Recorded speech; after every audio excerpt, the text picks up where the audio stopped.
नमस्कार दोस्तों, स्वागत है आपका हमारे चैनल जीके एजुकेशन इंस्टीट्यूट में।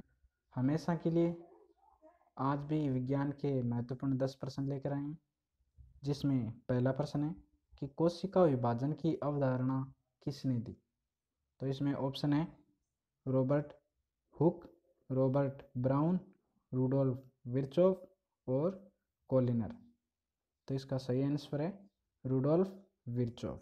ओके, चलिए एक बार इनके ऑप्शंस की एक्सप्लेनेशन कर लेते हैं, इनकी व्याख्या। तो रॉबर्ट हुक ने किसकी खोज की थी? केंद्रक की। ओके, और ये कोशिका कैसी थी? ये मृत कोशिका थी। ओके, अब एक जीवित कोशिका की खोज किसने की थी? तो वो की थी ल्यूवेन होक ने। ओके, अगला प्रश्न है, मतलब ऑप्शन है अगला रॉबर्ट ब्राउन। रॉबर्ट ब्राउन कौन था? जिसने केंद्रक की खोज की थी। अब केंद्रक देखो, ये कोशिका दो प्रकार की होती है, एक जंतु कोशिका और एक पादप कोशिका। जंतु कोशिका में जो केंद्रक होता है वह सेंटर में होता है, और पादप कोशिका में जो केंद्रक होता है वह थोड़ा साइड में होता है, हटके होता है, सेंटर से हटके होता है। और रूडोल्फ विर्चोव मैंने बता ही दिया, कोशिका विभाजन की अवधारणा दी।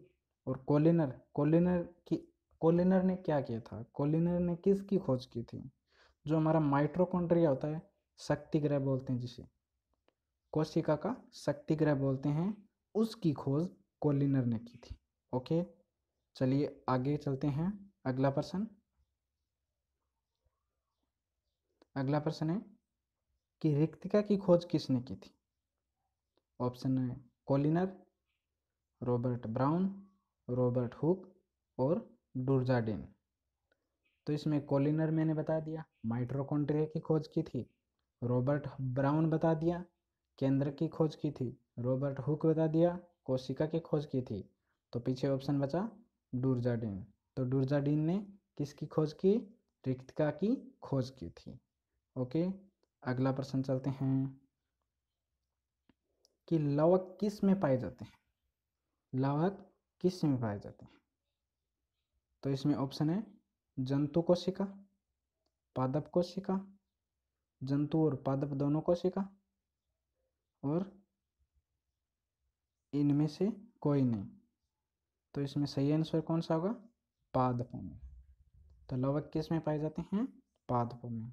ओके, अगला प्रश्न चलते हैं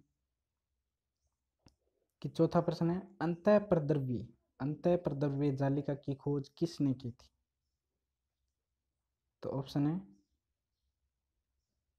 porter, Robert Brown, Rudolf Virchow और इनमें से कोई नहीं। तो इसका पता चल ही गया होगा, इसमें ऑप्शन सही कौन सा होगा? पोर्टर। तो अंतःप्रद्रव्य जालिका की खोज किसने की? पोर्टर ने। ओके, अगला प्रश्न पांचवा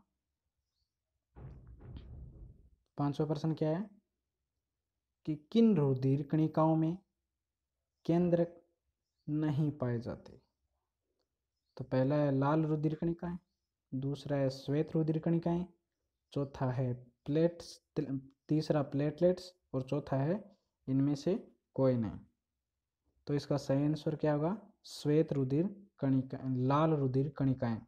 और श्वेत रुधिर कणिकाएं में केंद्रक पाए जाते हैं और लाल रुधिर कणिकाओं में केंद्रक नहीं पाए जाते हैं। ओके, अगला प्रश्न है प्रश्न नंबर 6।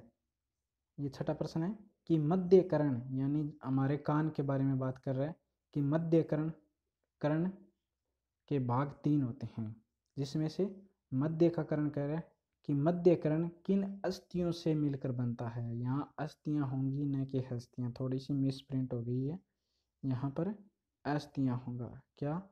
अस्थियां। अस्थियों से मिलकर बनता है। ऑप्शन क्या है इसमें कि स्टेपिज, इंक्स, मेलियस और उपरोक्त सभी।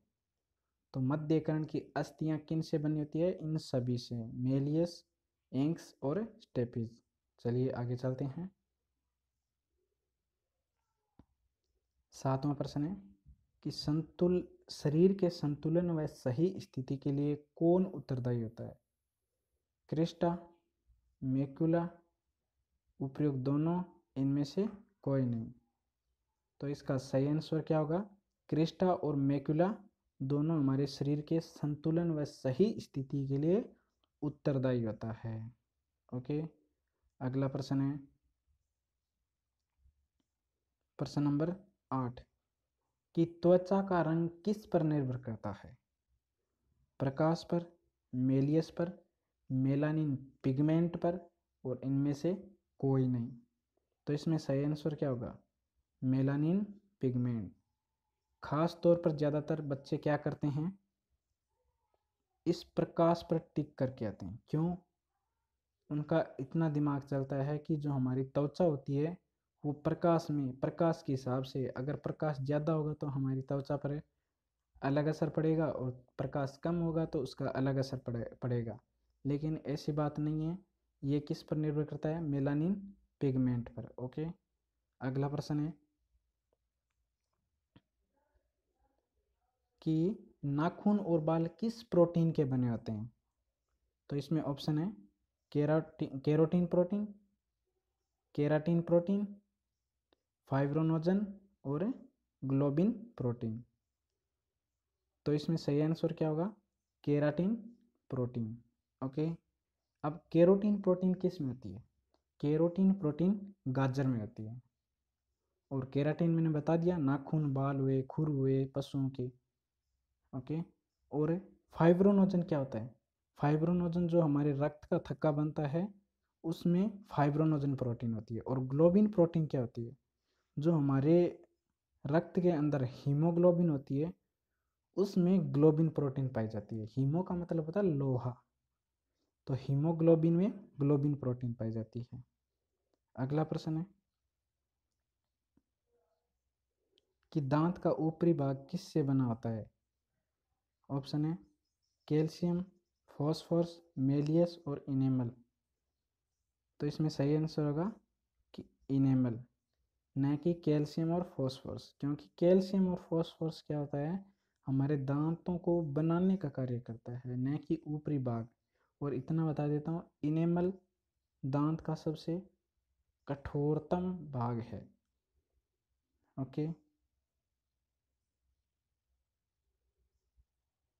तो दोस्तों जाते जाते चैनल को सब्सक्राइब, शेयर और लाइक जरूर